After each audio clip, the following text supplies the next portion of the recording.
Наверное, до последних дней всем, кто сегодня живет на планете Земля, силовой захват Канады Соединенными Штатами казался чем-то совершенно бредовым. Война США с Канадой – старый сюжет Саус-Парка. Смешной ровно потому, что идея такого вооруженного конфликта в 21 веке настолько абсурдна, что может существовать исключительно в вымышленной вселенной.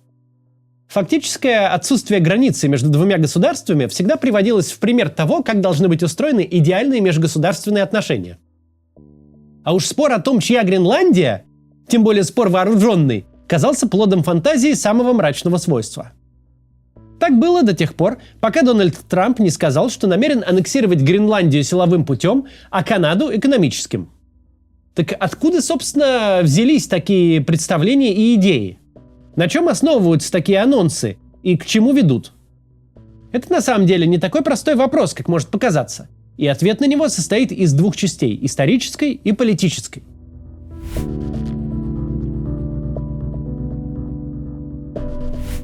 Как и в случае с путинской войной в Украине, за слова Трампа, которые пока, к счастью, остаются словами, стоят идеи и положения, которые когда-то считались вполне целесообразными. Это вообще распространенная проблема. Если покопаться в сундуках внешнеполитических идей разных стран, можно вытащить вот такое, что упрятали плюс-минус 100 лет назад и еще вчера показывать стыдились. А сегодня достают и вовсю размахивают. В первой половине 19 века в Америке действительно была модной концепция предопределения судьбы. Она предполагала, что весь североамериканский континент самой судьбой предначертан для того, чтобы стать огромными Соединенными Штатами.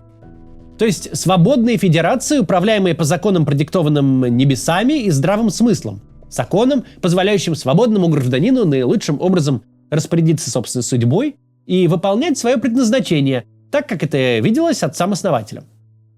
Родилась эта концепция не на пустом месте.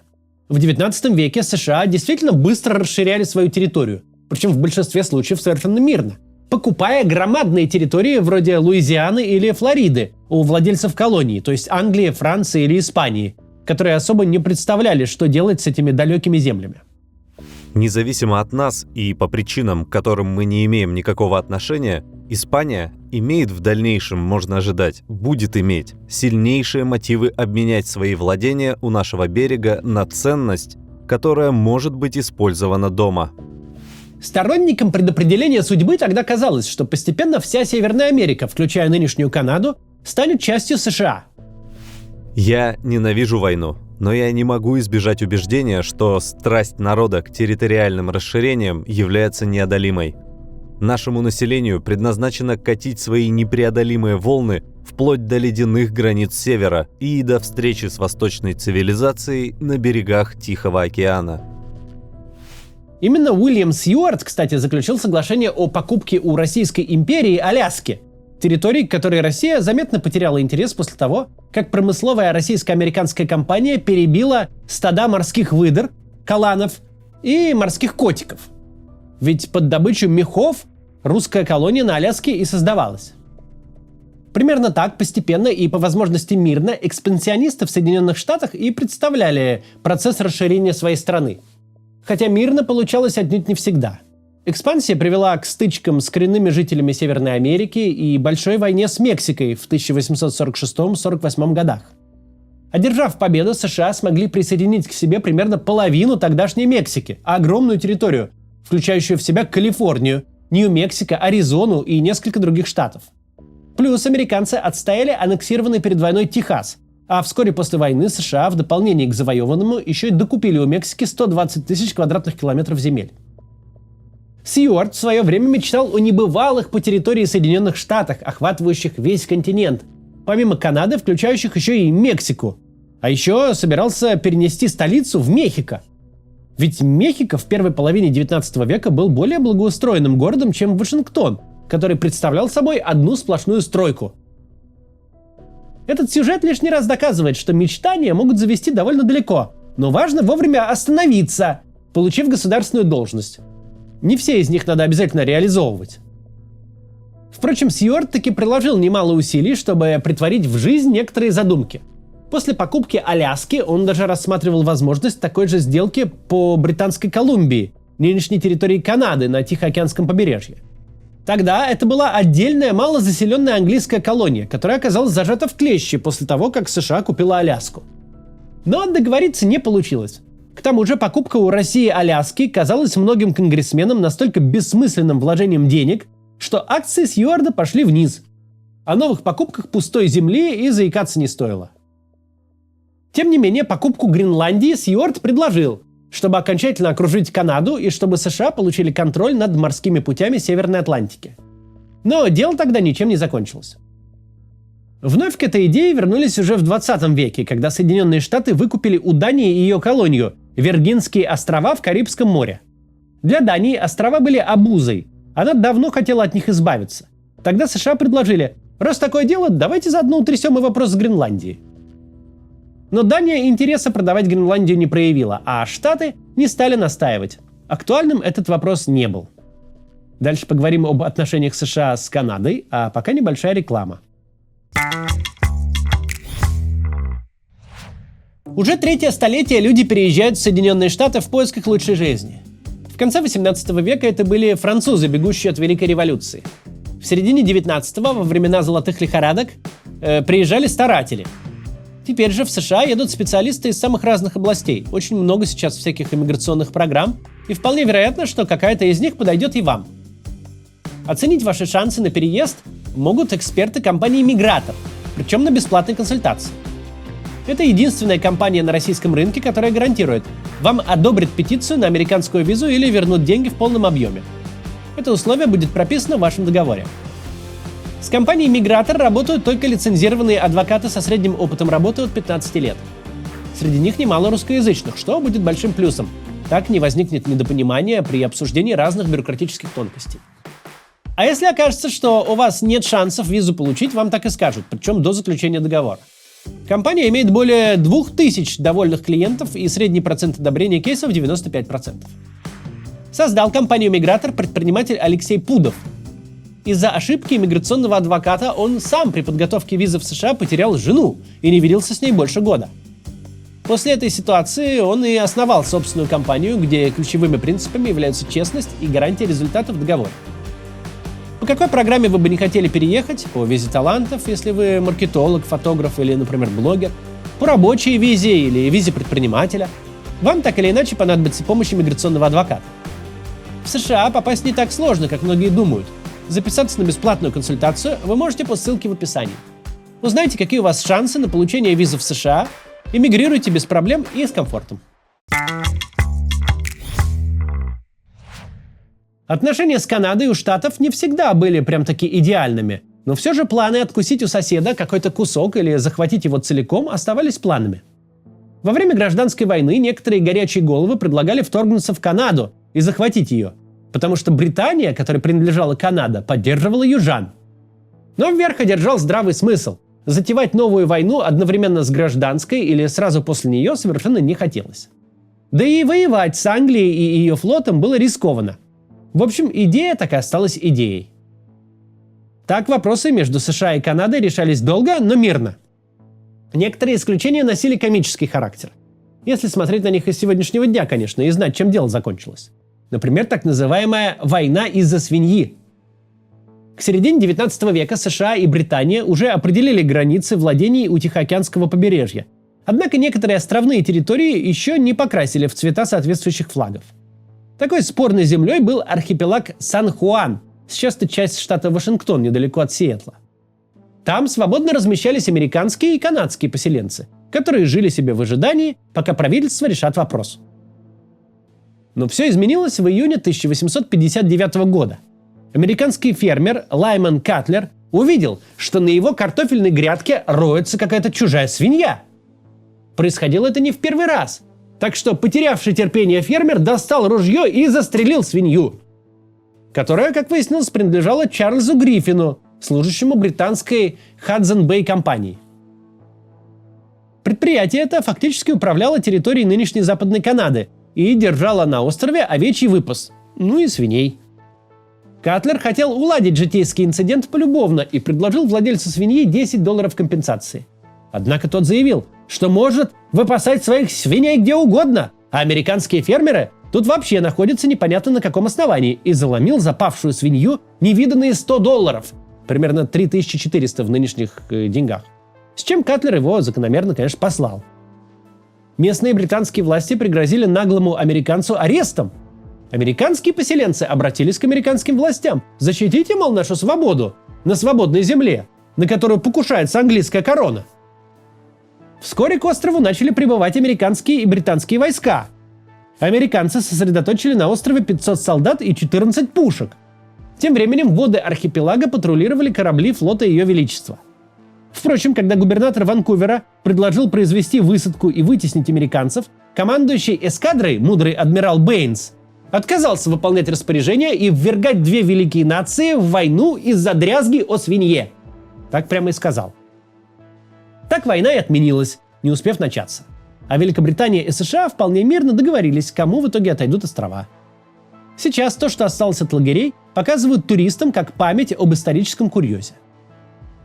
В конечном счете, помешанность США на предопределении судьбы закончилась по естественным причинам.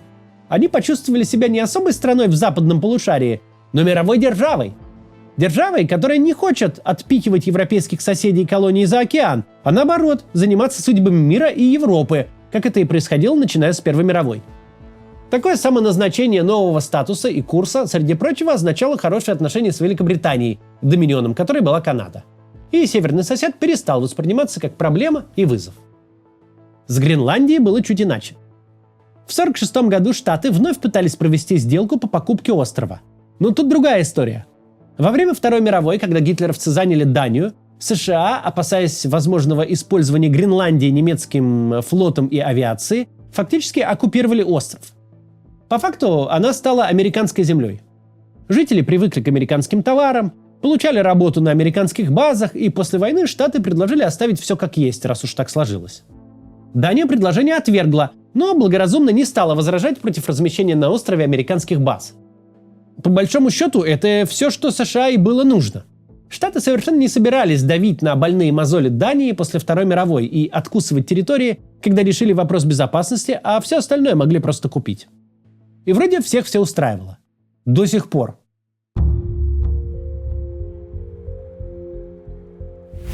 У Соединенных Штатов в сегодняшнем мире уникальный статус. Они для всех выступают агентом нормы. На них лежит ответственность транслировать, что в принципе в этом сезоне носят. Причем норму США задают сразу для всех. Для своих друзей, для союзников и для тех, кто всю свою легитимность строит на противостоянии большой и злобной Америке.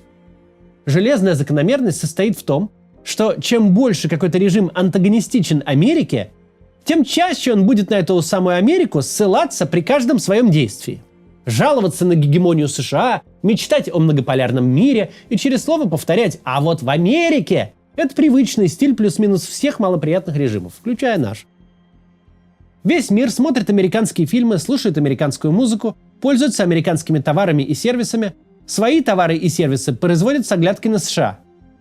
Люди по всему миру, совершенно не задумываясь, завтракают хлопьями с молоком и яичницей с беконом. Так их учили американские фильмы и сериалы, и неважно, ночевали ли такие продукты в их культуре ранее. Художественная самодеятельность прямиком из черных американских гетто стала международным стандартом популярной музыки. Весь мир читает рэп.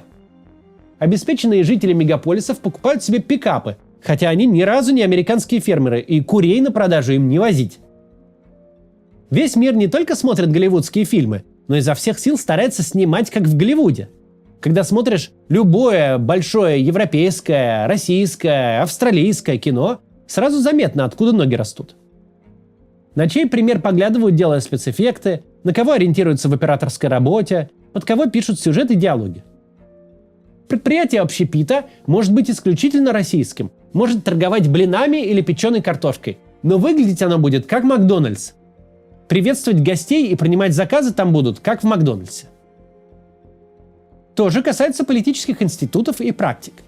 Наше представление о том, как должны выглядеть выборы, дебаты кандидатов, политические ролики, митинги, встречи с избирателями, хотим мы того или нет, во многом берутся из американского кино о политике. И, разумеется, американцы задают саму политическую повестку. О чем и как можно говорить. Что сейчас политический мейнстрим, а что маргинальное отклонение. Следуют ли сами американские политики своим постулатам? Вопрос отдельный. Важно то, что они декларируют ценностную рамку.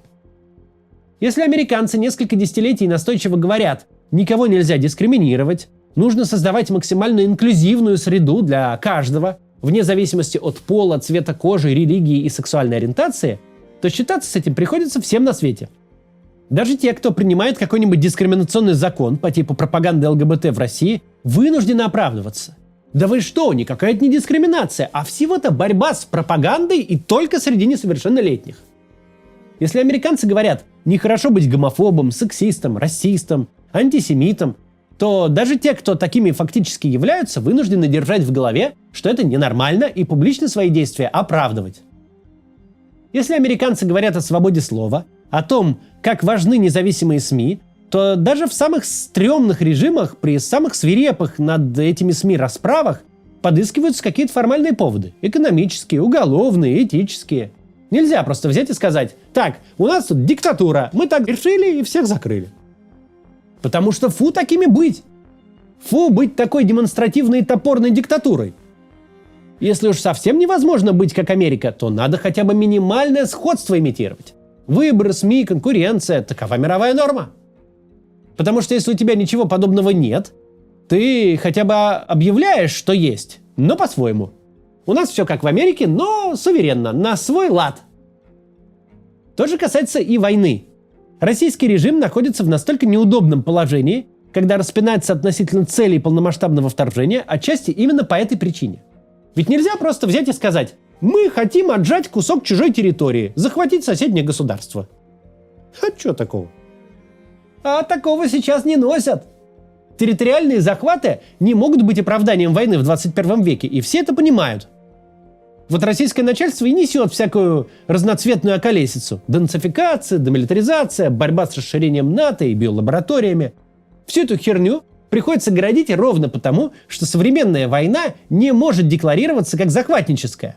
Нельзя сказать, что мы тут жизненное пространство расширяем, отстаньте от нас все. В современной войне агрессор вынужден выставлять себя жертвой и всю пропаганду свою лепить из нытья о том, как сильно его все обидели.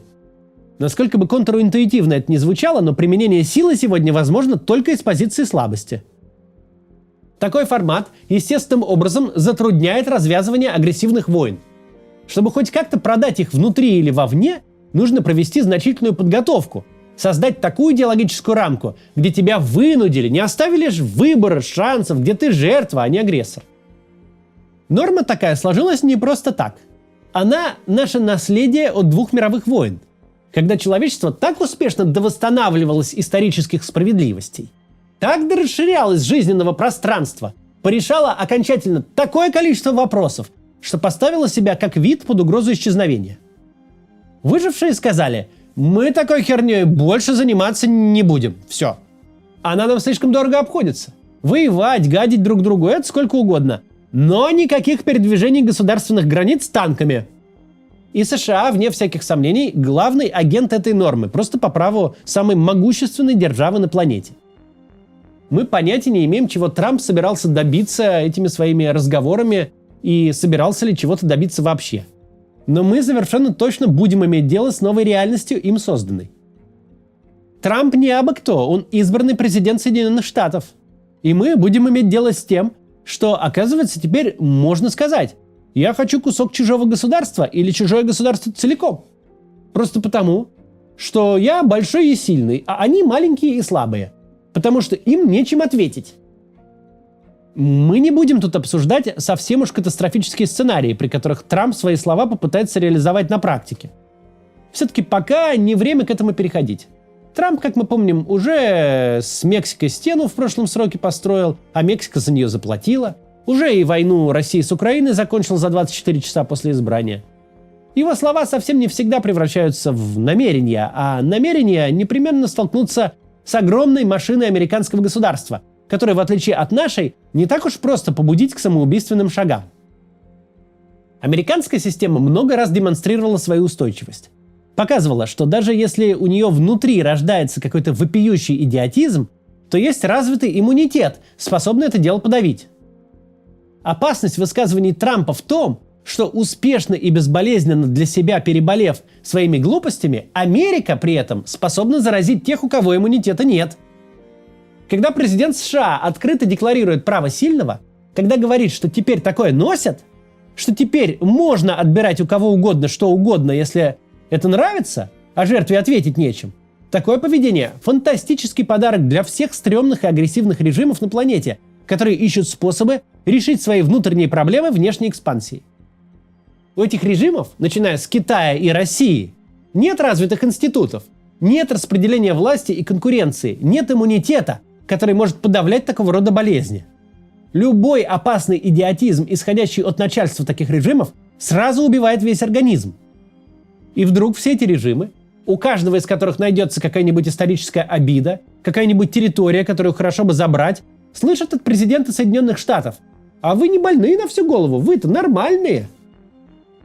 В этом новом мире больше не нужно выдумывать каких-то окопавшихся у соседа фашистов. Вы хотите захватить кусок территории соседа? У вас 1000 танков, а у соседа их 25 штук? У вас есть ядерное оружие, а у соседа нет? Ну, тем хуже для соседа. Ваше желание кого-то обобрать, ограбить и убить больше не является чем-то ненормальным, пока вы сильный, а он слабый. Нормы больше нет. Ни у кого. Нет никаких правил. Есть силы бить – бейте. Даже если у Трампа реально есть такие идеи, даже если он не мелет первое, что в голову придет, реализовать задуманное ему будет чрезвычайно трудно. У президента США нет ни диктаторских полномочий, ни диктаторской вертикали управления. Но у тех, кто его слушает и воспринимает именно такую картину мира, у тех, кто прибрал к рукам собственные страны и теперь с вожделением глядит на соседние, и близко нет таких сдержек и противовесов, слова Трампа для них прямое побуждение к действию. Право силы, которое выражается в отмене любого права и правил, плохо не только тем, что по-человечески жалко слабых, которые станут жертвами в моменте. Плохо оно в основном тем, что горячее желание выяснить, кто тут самый сильный, возникающее очагами по всей планете разом, именно такое желание выступает диспозицией для мировой войны, в которой непонятно, с кого началось, но понятно, что воюют уже все со всеми. До завтра.